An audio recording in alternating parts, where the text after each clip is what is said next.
This is about you asking yourself when you're getting into a relationship with a man, when you're getting to know the man, when you're making those decisions that's going to determine if you're going to spend, more years with this person. Because normally we'll say if you're going to spend the rest of your life with this person, but the truth is that we are coming to understand that as we figure life out, as we, get to that point where we start questioning our decisions, questioning our choices, there is every possibility that the man you chose to spend the rest of your life with in your 20s may not be the same man you want to spend your life with in your 30s and even in your 40s.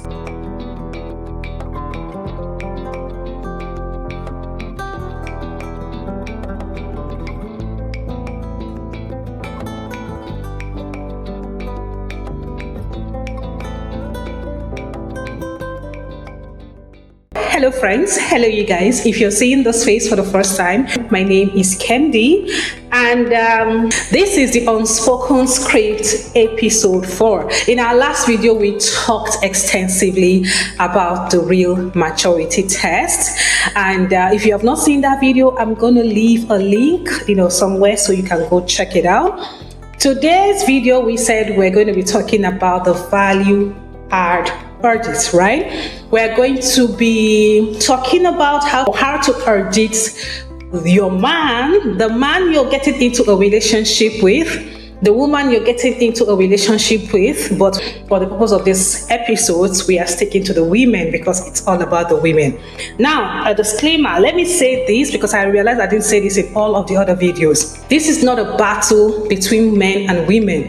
This is not about segregating the male folks from the female folks. Yes, we're trying to decenter men, but this is not about women trying to push the men away. This is not about discouraging relationship between the male and the female. This is about equipping the female with the right information so that she could be of more value, not just in the relationship she's getting into, but she could also keep adding value, to herself, to her life as she progresses in life. The reason why I started this series is that being someone who was married for about 14 years thereabout, and looking at all of the decisions I made over the last, 14 years, and all of the things I was told by the older women, and all of the things society has been pushing on women, I see how women tend to lose themselves in relationships, how women tend to lose themselves trying to build a home, and how the consequences of the things women focus on when they are getting into a relationship, as the years progress, as the relationship progresses, you start realizing that some of those things you thought should be the focal point are beginning to disintegrate before you, and you're realizing that they weren't the yardstick for which you should have measured the person you're getting into a relationship with. So this is not about pushing against a relationship between the female and the male folks. No, it's about you as a woman equipping yourself, adding value to your life and making decisions that could impact your life positively when it comes to your health, when it comes to your relationship between you and your man, and your environment in general, when it comes to your career, when it comes to finances, when it comes to just a whole bunch of things. It's high time we start, changing the narrative and, trying to balance the equation. With that said, let's get into this video. If talking about the value-add audit, this is about figuring out, like when you're meeting someone, when you're getting to know someone, probably you're in your 20s, which I, to a large extent, discourage. I discourage ladies in their 20s or female in their 20s getting into a relationship. You might think you're matured in your 20s. You might think you know what you want out of life. You might think you have your life all figured out. You might think, oh yeah, this is the right age to catch the right man. But I promise you, by the time you're getting to your mid-30s, you're going to start questioning your decision. Okay, but let's not even go into that. This is about you asking yourself when you're getting into a relationship with a man, when you're getting to know the man, when you're making those decisions that's going to determine if you're going to spend, more years with this person. Because normally we'll say if you're going to spend the rest of your life with this person, but the truth is that we are coming to understand that as we figure life out, as we, get to that point where we start questioning our decisions, questioning our choices, there is every possibility that the man you chose to spend the rest of your life with in your 20s may not be the same man you want to spend your life with in your 30s and even in your 40s. That is the truth. So, while you are at that point where you're getting to know this person, two things are very important for you to determine at that point when that relationship is just starting out. Is he an asset or is he a liability? Hear me out and try to understand where I'm coming from. I want to use myself as a typical example. When I was having tutors in my 20s, when I was getting into a relationship in my 20s, one of the things that I was focused on was prospects. Now, I had men who were far older than me coming, oh, I want to marry you, I want to do this, I want to do that. But seeing where I'm coming from, the kind of environment I was raised in, the community I grew up in, I had this thing against marrying a man that is much older than me, because I hadn't seen one single relationship where the woman felt like this was her home, like she was part of the man. Most women I knew then, if not all, were more or less slaves in their own homes, right? They were glorified maids, okay?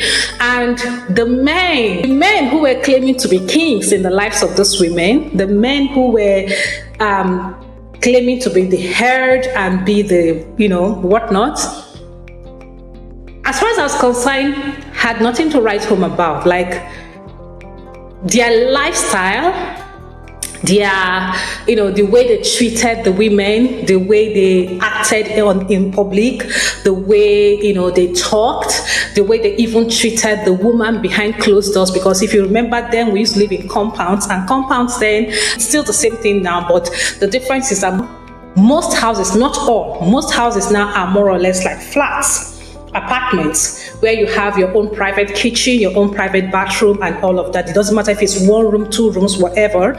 But then we lived in mostly face me, I face you buildings or houses where you have two rooms here, and then this one there's another two rooms here. You enter from the front room to the back room like that, and then you have general toilet and bathroom, you have general kitchen, which meant that a lot of the things that were going on behind closed doors were more or less public for the people living in that compound, right? So we got to see a lot of behaviors, even in church.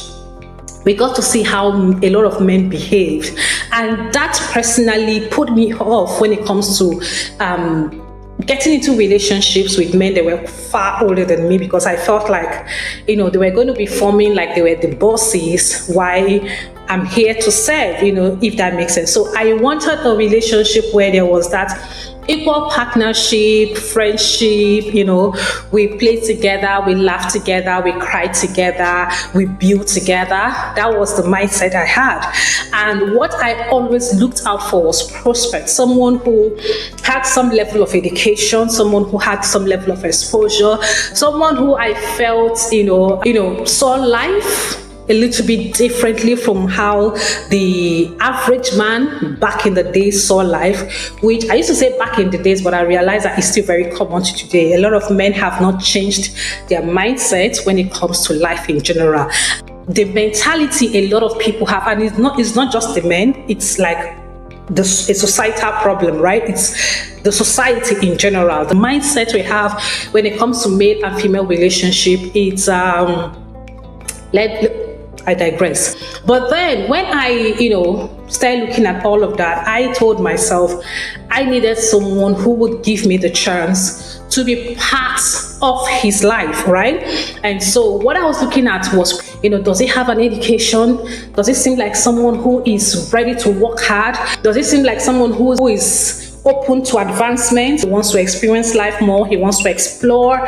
He wants to build something. That was the mentality I had. And back then, when you meet someone that seems to, say all the right things, it kind of ticks all the right boxes, if that makes sense. So I would say it's the same thing for a lot of ladies that are like in their 20s. We look at the prospects, right? I wasn't interested in a man who had already built his wealth, who had already started making his money and living his life and all of that, and then I'm coming in for him to change my life. That was not what I was looking out for. Back in the days, they talked about compatibility a lot, which is something I don't really hear about that much anymore. What you guys have in common, or what you guys share in common, and how you guys complement each other, things like that. Now, there is an aspect that I didn't look at, and this is something I see people doing also today. A whole lot of people do not look at this other aspect of the relationship when the relationship is just starting out. Most times when you ask men what they want out of a relationship, what they want from women, they just tell you, I want peace of mind, right? Women are always accused of nagging, of depriving the man the peace of mind that he longs for and stuff like that. But one of the things I've come to realize is that in your 30s, it starts becoming obvious what you as a woman want out of a relationship too, right? In your 20s, it's all about getting the right person, that you want to be around, getting the right person that suits you, someone that is fine, good looking, has the money to spend, and all. For a whole lot of ladies out there, that is the mindset, right? But by the time you get into your 30s, you start losing interest in all of those, stuff that are attracted in your 20s. And at this point, it starts becoming about settling. It starts becoming about building, right? It starts becoming about focusing your energy on the kind of life you want to live. And at that time, you start realizing how much peace you crave as a woman, right? In your 30s, you start realizing how much peace you crave as a woman. It's not more about the clubbing and the partying and the exploration and all of that. It's not like you don't want to explore, but now it's more like you're beginning to fine tune. You're beginning to cut off the excesses and really focus on what you want out of life, right? And at that point, what you start looking at is, this man I'm getting into a relationship with, is his presence improving my peace of mind? Am I always worried about what he's doing, where he's going, who he's talking to, what he thinks about me, what he thinks about my career, what he thinks about my finances, what he thinks about my looks, what he thinks about my weight? Am I really bothered about all of those things? Or having him in my life, does he add a level of peace to my existence? Does he make me want to focus? Like, I'm not distracted by all of this, noise around me. I'm just so focused. I feel so calm. My energy is well balanced whenever he's around. Does his presence add that to my life? That is one of the things that you start considering when you get to your 30s. At that point where you're losing interest in all of those noise out there, and then you're beginning to settle into yourself and beginning to figure out exactly what you want out of life. Another thing again that I personally had to start considering, which I see a lot of ladies in their 20s, they don't consider such things, is when it comes to intellectual and strategic alignment. What I mean by that is that there are people who want to get into a relationship with people who are in the same field as them, right? But for me, it's not about being in the same field as me. It's not about, having the same level of education or exposure that I have. The man can be higher, he can be lower, it doesn't matter.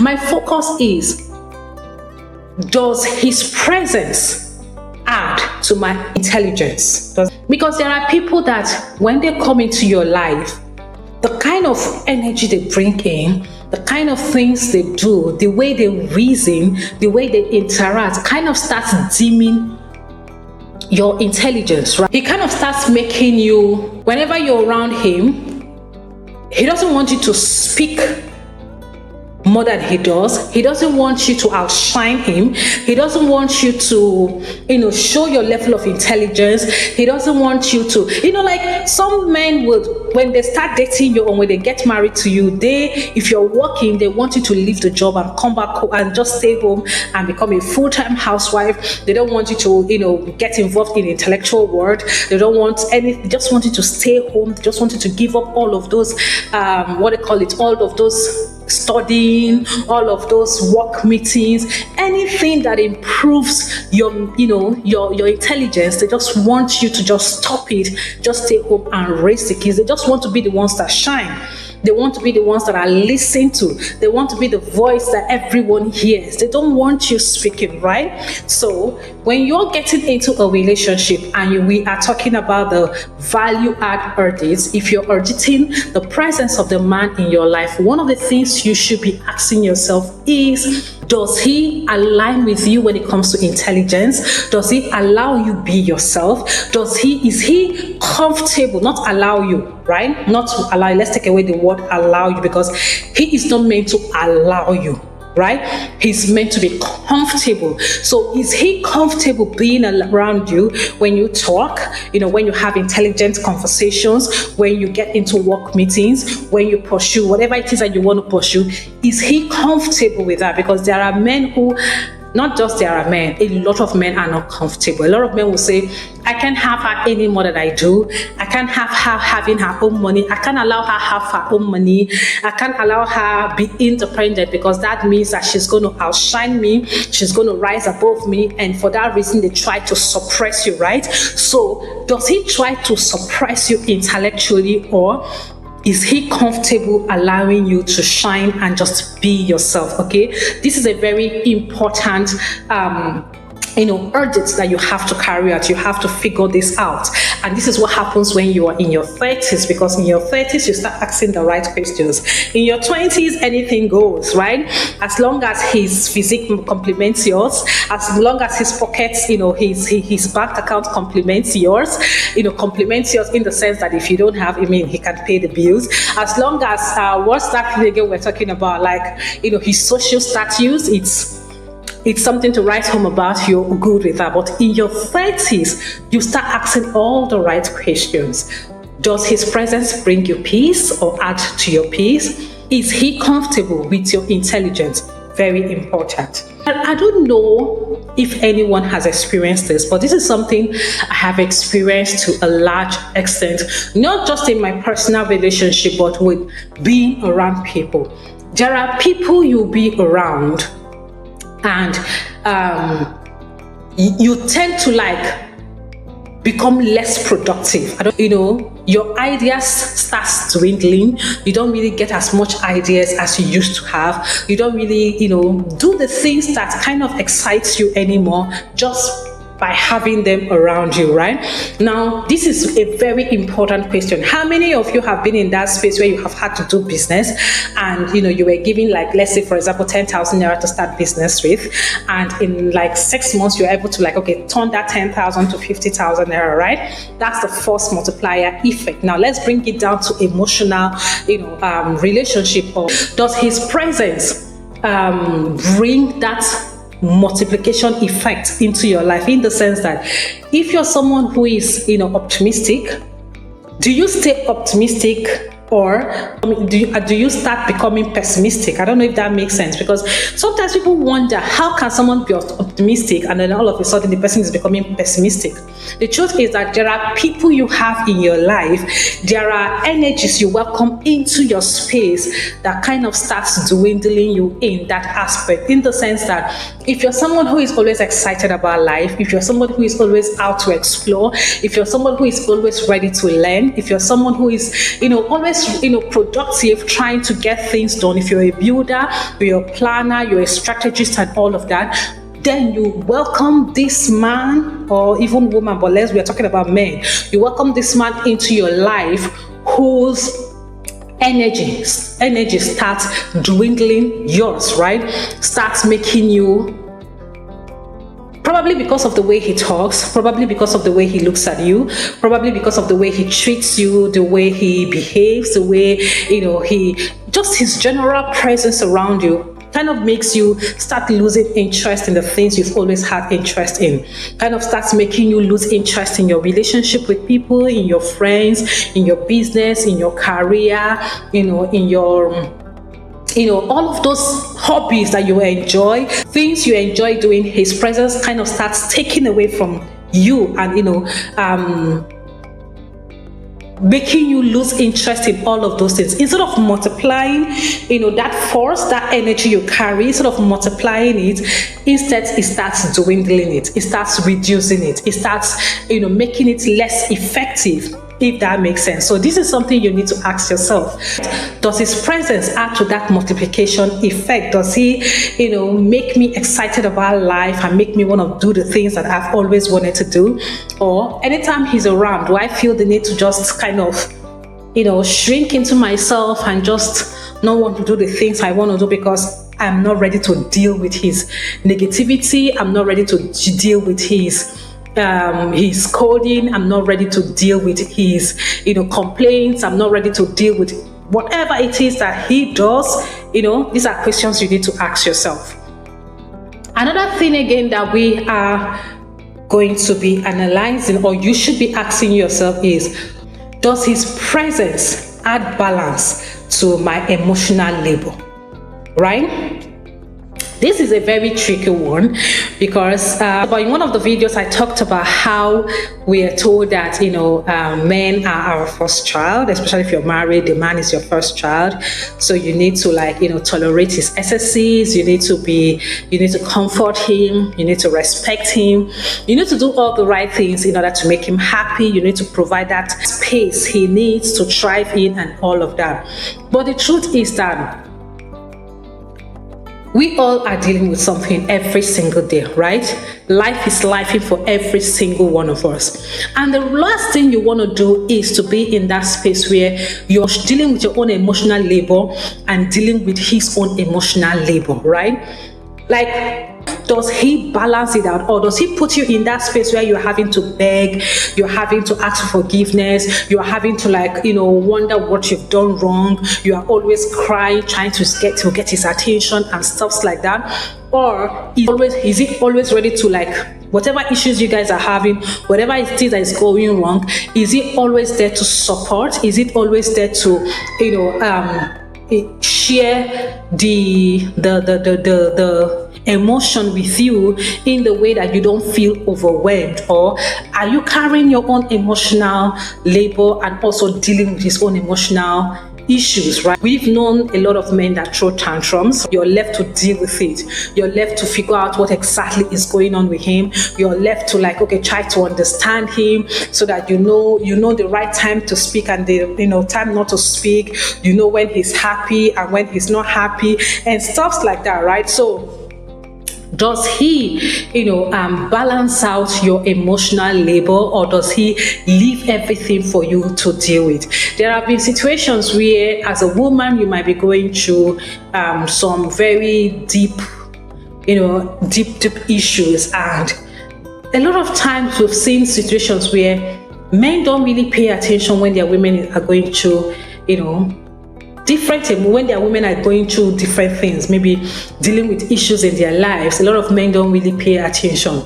We've seen situations where a man is sick, you would spend time and energy and resources taking care of him, nursing him back to health. But then when a woman becomes sick, the man just abandons her and just goes his way and expects her to just figure it out on her own, or expects her family and friends to come take care of her. And as soon as she's back on her feet, he's back trying to establish his place in her life again, right?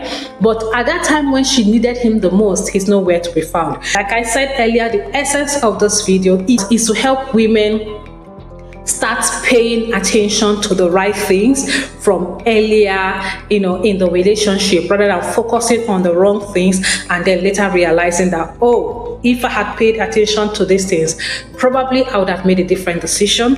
Probably I wouldn't have gotten into this in the first place, because nothing hurts as you getting into a relationship, building that relationship, I'm sacrificing so much for that relationship, building a life for this person, and then at the end of the day, you find out that you were focused on the wrong things. And at this point in your life, you can correct it, you can fix it, you can change it, right? There's nothing that hurts that much. And the truth is that we exist in a society where people are not ready to start telling the truth. People are not ready to come to terms with, the wrong narrative that have been pushed for thousands of years, and people are just looking for ways to just keep going, right? Just keep going. It's just like when there is a problem, instead of trying to figure out the root cause of that problem, people are just doing cosmetic, trying to apply cosmetic effect on it, just trying to make it look good. When the foundation of, when the foundation is actually cracking, the foundation is decaying, the foundation is disintegrating, people are applying cosmetic effect on the surface just to keep things looking good, right? And this is the purpose of this video. We need to start digging up all of those foundations and start fixing the problem from the root, rather than just making the surface look beautiful. That is the essence of this video. This is not to speak against men. This is not turn your heart away from getting into relationships. I'm not one of those people that will say, oh, forget about men, focus on your life, focus on your... No, I'm not that kind of person. I'm going to say, find a man. But if you're finding a man, ask the right questions, so that 10 years down the line, 15 years down the line, you don't start asking yourself, what was I thinking? Right? What was I thinking? And this is the reason why I keep saying relationship is not for kids. Relationship is not for ladies in their 20s. In your 20s, if there is anything I am so sure about, no matter how much life has thrown at you, is that you really do not know what you want out of life in your 20s.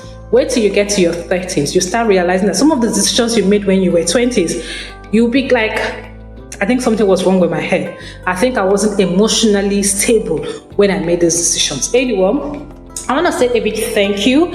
Thank you for clicking. Thank you for watching this video. As usual, I would like to hear your thoughts in the comment section. And if you're not yet subscribed to this channel, please hit the subscribe button and join me on this journey. Okay? Until I see you in the next one, stay safe, stay blessed. Bye.